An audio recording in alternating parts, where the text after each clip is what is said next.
Здравейте, приятели! В днешното видео ще ви запозная с радиопредавателна станция Видин. Тя се намира между селата Водна и Срацимирово.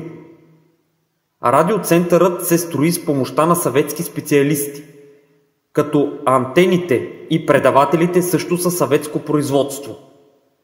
През 1973 година са пуснати два предавателя по 500 кВт, като има възможност тези предаватели да работят заедно и общата им мощност на изхода е 1000 кВт.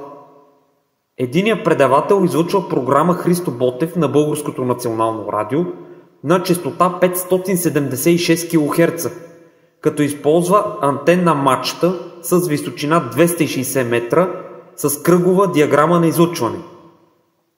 Този предавател е спрян през 2010 година поради оптимизиране на разходите на БНР.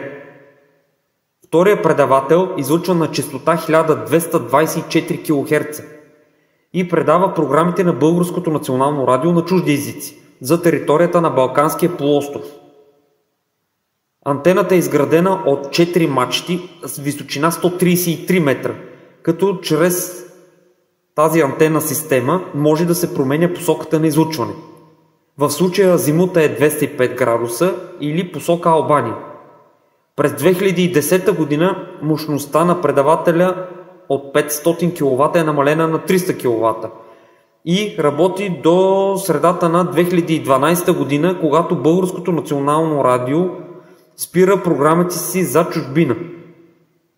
През средата на 70-те години е построен още един предавател, обаче българско производство с марка Хемус, с мощност 40 кВт и излъчва на честота 1017 кГц програма Хоризонт. През 2000-та година е спрян този предавател поради множество проблеми и дефекти.